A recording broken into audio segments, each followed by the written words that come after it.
Bonjour et bienvenue, je suis Géraldine Massard, sophrologue, massothérapeute et maître Reiki. J'espère que vous allez bien et que vous prenez bien soin de vous et de ceux que vous aimez. Pourquoi a-t-on si difficile en début de burn-out de dire que l'on est en burn-out et pourquoi éprouve-t-on même de la honte à le dire? C'est le sujet de cette vidéo. Peut-être que vous le savez ou pas si c'est votre première visite sur ma chaîne, mais il y a 3 ans, j'ai traversé un burn-out.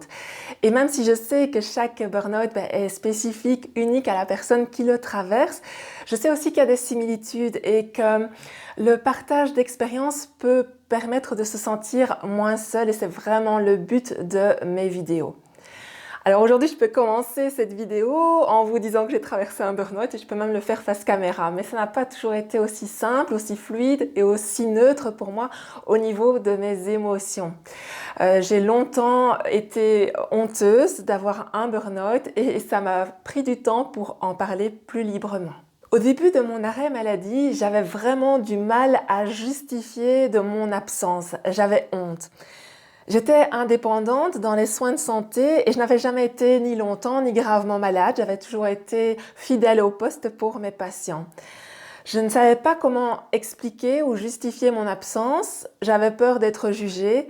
J'avais même peur de sortir de chez moi pour me promener ou pour aller faire mes courses, de peur de rencontrer des anciens patients et de devoir faire face à leurs questionnements, à leurs questions de quand je reviendrais, de ce qui se passait, même si c'était la plupart du temps extrêmement bienveillant. Au début de ma maladie, j'ai même pensé dire que j'avais une mononucléose et j'aurais donné n'importe quoi pour avoir un bras cassé ou une autre maladie qui soit plus socialement acceptable qu'un burn-out. Et puis en parlant avec une amie, je me suis rendu compte que ma santé, c'était quelque chose d'intime, de privé, et que c'était à moi de décider ce que j'avais envie d'en dire et à qui j'avais envie d'en parler. Je me suis aussi rendu compte que le secret médical, ce n'était pas quelque chose qui était uniquement réservé à mes anciens patients, mais c'était aussi un de mes droits. Et à partir de ce moment-là, ça a été beaucoup plus fluide et apaisé pour moi. Quand j'avais quelqu'un qui venait vers moi et qui me posait des questions, je disais que j'étais malade, mais je ne me justifiais plus à ce propos. Et puis, si la personne insistait avec ses questions, je mettais mes limites et je lui disais, écoutez, là, j'ai plus envie de parler de ça, est-ce qu'on peut passer à autre chose? Quand on regarde dans le dictionnaire la définition du mot honte, on nous dit que la honte, c'est le sentiment pénible d'infériorité et d'humiliation devant autrui. Alors moi, je pense que si je ressentais de la honte à l'époque, c'était vraiment parce qu'il y avait un gouffre abyssal entre ce que j'avais envie de projeter comme image à l'extérieur de la personne parfaite, de la personne toujours disponible pour les autres, alors qu'à l'intérieur, à ce moment-là, ma réalité, c'était que je ne savais plus prendre soin des autres, je ne savais même plus prendre soin de moi, j'étais dans une extrême vulnérabilité, une extrême fragilité. Et puis, bien sûr, par la suite, j'ai beaucoup lu, j'ai beaucoup appris sur les mécanismes du burn-out. J'ai notamment compris que ce besoin de perfection, notamment chez moi, il était hérité de mon éducation qui avait été extrêmement stricte et de notamment des injonctions, ce que l'analyse transactionnelle appelle aussi les drivers, et dont j'ai fait des vidéos que je vous invite à aller voir si ça vous intéresse. Et ces injonctions, je ne les avais pas remises en question.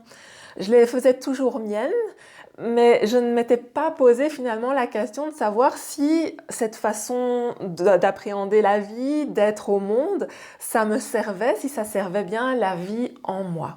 Alors, si j'avais par un coup de baguette magique la possibilité de remonter le temps, voici ce que j'aimerais me dire et ce que j'aimerais vous dire si vous traversez vous aussi un burn-out en ce moment. Si comme moi à l'époque vous avez honte de ne plus être la personne parfaite et toujours disponible que vous avez été, je vous dirais que en fait vous n'avez jamais eu besoin d'être parfait, qu'en fait vous êtes merveilleux tel que vous êtes, avec vos imperfections. et que vous n'avez plus à porter tout le monde, tout sur vos épaules, que vous avez le droit d'un peu poser vos bagages, que vous avez le droit de prendre soin de vous arrêter et puis aussi d'apprendre à lâcher prise, à déléguer, apprendre aussi à demander de l'aide et apprendre à recevoir de l'aide. Si comme moi à l'époque, vous avez honte d'avoir craqué alors que d'autres collègues, eux, continuent à leur poste à travailler dans des circonstances tout aussi difficiles et compliquées, je vous dirais stop. Arrêtez de vous comparer aux autres, arrêtez de vous juger.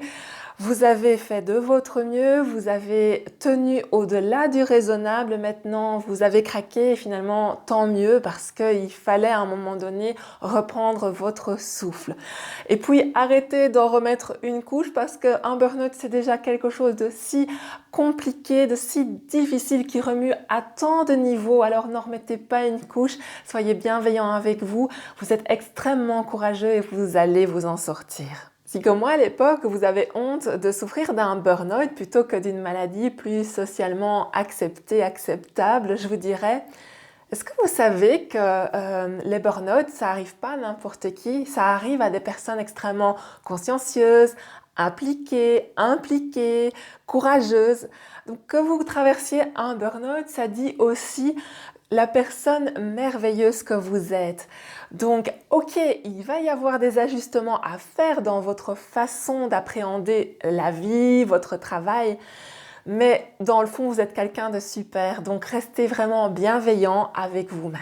Si, comme moi, à l'époque, vous avez honte de vous arrêter de travailler parce que le travail, c'est une valeur qui fait partie de vous, de votre éducation, je vous dirais qu'il n'y a pas que le travail dans la vie et que ce burn-out, ça pourrait bien être finalement votre plus belle chance pour faire des adaptations, peut-être pour pour rechoisir vraiment le boulot qui vous convient vraiment, de refaire un peu le ménage autour de vous pour vous entourer des meilleures personnes et puis aussi de faire tout un travail de pardon par rapport à votre passé et de redémarrer sur des bases beaucoup plus saines.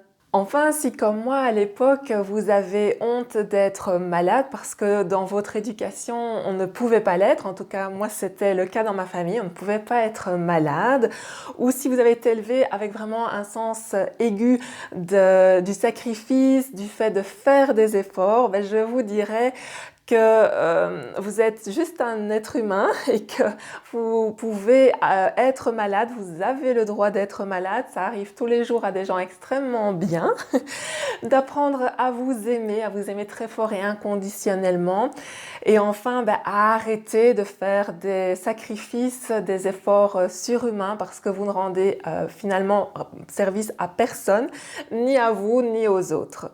Cette vidéo vous a plu, je vous invite à la partager, à la commenter, à la liker, à vous abonner à la chaîne si ce n'est déjà fait. Et puis dans l'attente de nouvelles vidéos, comme d'habitude, je vous invite à bien prendre soin de vous, de ceux que vous aimez et je vous dis à très bientôt.